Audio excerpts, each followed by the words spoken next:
అందరికీ నమస్కారం. నా పేరు లక్ష్మణ్ కుమార్ తిరుమల. నేను ఒక సాధారణ హిందువు. బైబిల్ కథానిక, బైబిల్లో భేదాల ప్రశ్నలు అంటూ మనం ఒక సిరీస్ని నిర్వహించుకుంటూ వస్తున్నాము. అందులో నాలుగవ భేదాల ప్రశ్నగా బైబిల్ ప్రకారము యేసుక్రీస్తు అనేవాడు ఎప్పుడు పుట్టాడు అని చెప్పి ప్రశ్న వేసుకోవడం జరిగింది. అసలు యేసుక్రీస్తు చారిత్రక పురుషుడా? యేసుక్రీస్తు అనేవాడు నిజంగానే పుట్టాడా? పుడితే బైబిల్ ప్రకారం ఎప్పుడు పుట్టాడు? ఈ 3 ప్రశ్నల్ని కనుక మనము క్రైస్తవ బోధకులకు వేసామనుకోండి, వాళ్ళు ఏమని చెప్తారు అంటే, ప్రపంచమంతా కూడా ఈ క్రీస్తు పూర్వము క్రీస్తు శకము అనే దాన్ని ఒక కులమానం కింద పెట్టుకుంది. క్రీస్తు జన్మించక ముందు ఏదైతే జరిగిందో అదంతా ఒక ఎత్తు, క్రీస్తు జన్మించిన తర్వాత ఏదైతే జరుగుతోందో అదంతా ఒక ఎత్తు. కాబట్టి ఈ కులమానం ఏదైతే ఉందో, అంటే క్రీస్తు పూర్వము క్రీస్తు శకంగా పిలువబడుతున్న కులమానం ఏదైతే ఉందో, ఇది క్రీస్తు ఉన్నాడు, క్రీస్తు పుట్టాడు అనడానికి ఆధారం అవుతోంది అని చెప్పి చెప్తున్నారు. అయితే కానీ నేటి ఆధునిక పరిశోధకులు ఎవరైతే ఉన్నారో వాళ్ళందరూ కూడా ఈ యేసు ఒక కల్పిత పాత్ర, ఒక పురాణ పాత్ర మాత్రమే తప్ప నిజంగా యేసుక్రీస్తు అనేవాడు జన్మించలేదు. ఈ క్రీస్తు పూర్వము క్రీస్తు శకము అనేది క్రైస్తవ చర్చ్ ఏదైతే ఉందో ఆ చర్చ్ ప్రపంచం మీద రుద్దింది అని చెప్పేసి ఒక విషయాన్ని వెల్లడి చేశారు. దాంతో వాళ్ళు ఏం చేశారు అంటే, క్రీస్తు పూర్వము క్రీస్తు శకము అని చెప్పడం మానేసి కామన్ ఎరా బిఫోర్ కామన్ ఎరా అని చెప్పి చెప్పుకోవడం మొదలుపెట్టారు. ఈ కులమానాన్ని ఏదైతే ఉందో దాన్ని కామన్ ఎరా బిఫోర్ కామన్ ఎరాగా పిలుచుకోవడం మొదలుపెట్టారు.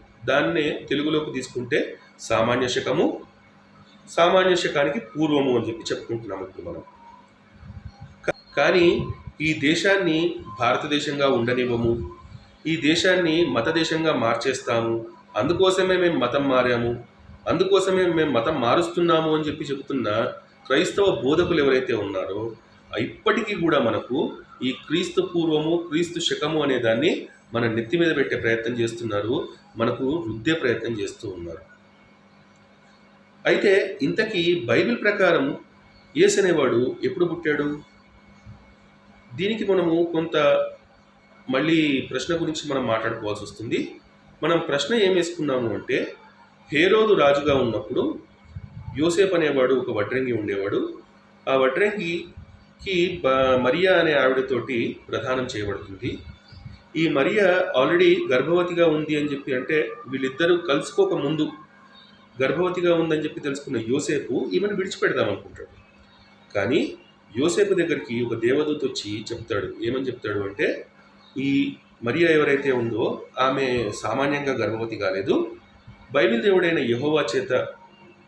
యెహోవా పరిశుద్ధాత్మ చేత గర్భవతి అయింది, కాబట్టి ఆమెను విడిచిపెట్టకు అని చెప్పి చెప్తాడు. సో ఈ యోసేపు అనేవాడు మరియాను పెళ్లి చేసుకుంటాడు. చేసుకున్న తర్వాత ఆమెను ఎరగనట్టే ఉంటాడు, అంటే వాళ్ళిద్దరు సంసారం చేయరు. మరియా కూడా ఒక డౌట్ ఉంటుంది, నేను ఎవరిని పురుషుని ఇప్పటిదాకా ఎరగను కదా, నాకెట్లా గర్భం వచ్చింది అని చెప్పి ఆమె కూడా ఆలోచిస్తూ ఉంటుంది. సేమ్ దేవదూత మరియా దగ్గరికి కూడా వెళ్తాడు. వెళ్ళి, నిన్ను బైబిల్ దేవుడైన యెహోవా పరిశుద్ధాత్మ కమ్ముకుంది, కాబట్టే నువ్వు గర్భవతి అయ్యావు అని చెప్పి ఆమె కూడా సముదాయిస్తాడు. తరువాత యేసుక్రీస్తు అనేవాడు పుడతాడు. ఈ యేసుక్రీస్తు అనేవాడు అంటే యూదులకు రక్షకుడుగా పుట్టాడు అని చెప్పి తెలుసుకున్న తూర్పు దేశపు జ్ఞానులు ఎవరైతే ఉంటారో వాళ్ళు ఈ యేసుక్రీస్తుకు కానుకలు ఇవ్వడానికి వస్తూ ఉంటారు. ఆ కాలంలో రాజైన హేరోదు అనేవాడు ఎవరైతే ఉంటాడో ఆ హేరోదు దగ్గరికి వెళ్ళి హేరోదు రాజుతోటి చెప్తారనమాట, యూదులకు రక్షకుడైన వాడు ఒకడు జన్మించాడు, అతడికి మేము కానుకలు ఇవ్వడానికి వెళ్తున్నాము అని చెప్పి చెప్తారు. తరువాత వీళ్ళు యేసుక్రీస్తు ఒక నక్షత్రాన్ని ఆధారంగా చేసుకొని యేసుక్రీస్తు దగ్గరికి వెళ్తారు, అంటే పిల్ల యేసు దగ్గరికి వెళ్తారు. వెళ్ళి అక్కడ తనకి కానుకలు సమర్పించి హేరోదు దగ్గరికి వద్దామని చెప్పి భావిస్తూ ఉంటారు. మళ్ళీ దేవదూత ఎవరైతే ఉంటాడో ఈ దేవదూత ఈ తూర్పు దేశపు జ్ఞానులకు కనబడి, హేరోదు అనేవాడు క్యారెక్టర్ ఏదైతే ఉందో అది మంచిది కాదు, అతని దగ్గరికి వెళ్ళి ఈ యేసు అనేవాడు ఇక్కడ ఉన్నాడు అని చెప్పి చెప్పకండి అని చెప్పి చెప్తాడు. సో తూర్పు దేశపు జ్ఞానులు కూడా హేరోదు దగ్గరికి వెళ్ళకుండా వేరే మార్గంలో వాళ్ళ దేశానికి వాళ్ళు వెళ్ళిపోతారు. ఈ హేరోదు అనేవాడు కొంతకాలం పాటు వెయిట్ చేస్తాడు. ఈ తూర్పు దేశపు జ్ఞానులు వస్తారు, వచ్చి తనకు యేసు యొక్క ఆచూకీ తెలుపుతారు అని చెప్పేసి ఎదురు చూస్తాడు. ఎదురు చూసిన తర్వాత వీళ్ళు ఎంతకీ రాకపోయేసరికి ఈ తూర్పు దేశపు జ్ఞానులు తనను మోసం చేశారు అని చెప్పి తెలుసుకున్న హేరోదు ఏం చేస్తాడు అంటే 2 సంవత్సరాల లోపు పిల్లలు ఎవరైతే ఉంటారో వాళ్ళందరినీ చంపేయండి అని చెప్పి ఆజ్ఞాపిస్తాడు.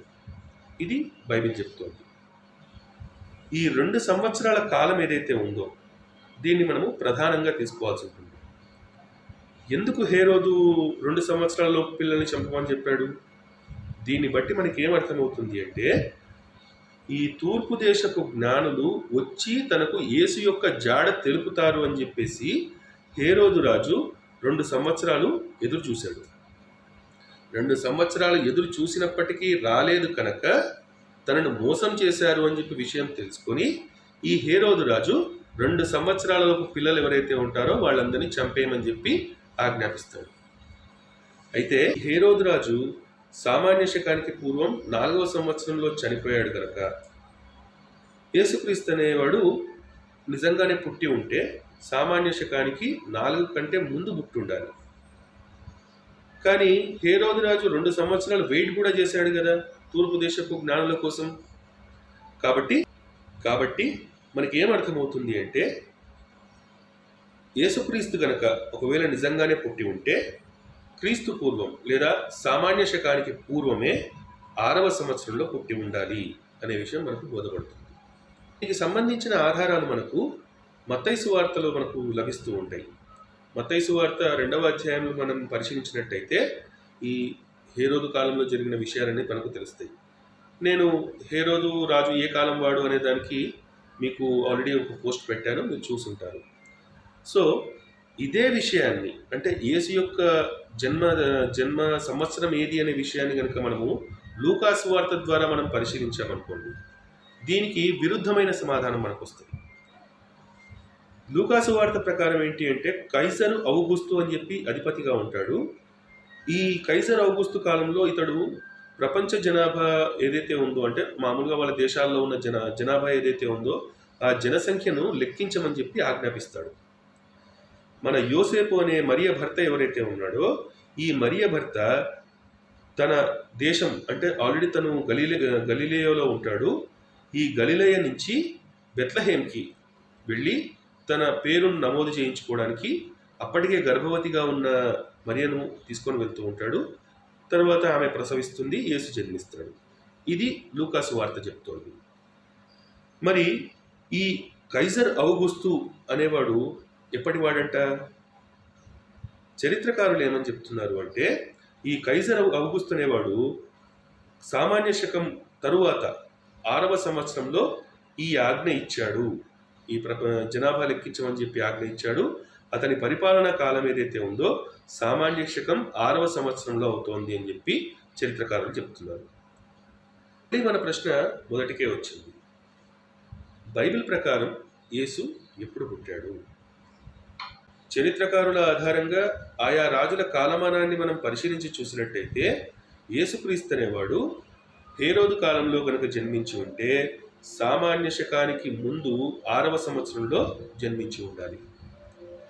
ఒకవేళ కనుక లూకా సువార్త ప్రకారం తీసుకొని మనం పరిశీలించినట్టయితే కైజర్ ఔగుస్తు అనేవాడు 6వ సంవత్సరం సామాన్య శకానికి 6వ సంవత్సరం తర్వాతి వాడు కనుక యేసుక్రీస్తు అనేవాడు నిజంగానే పుట్టి ఉంటే సామాన్య శకం 6వ సంవత్సరంలో పుట్టి ఉండాలి.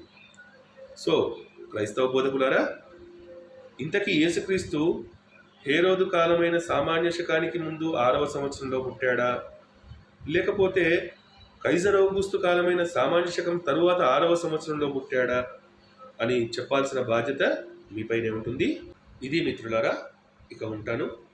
మళ్ళీ బైబిల్ కథానిక బైబిల్లో 5వ భేదాల ప్రశ్నలో తిరిగి మిమ్మల్ని కలుస్తాను. ఉంటాను. జై శ్రీరామ్. భారత్ మాతాకి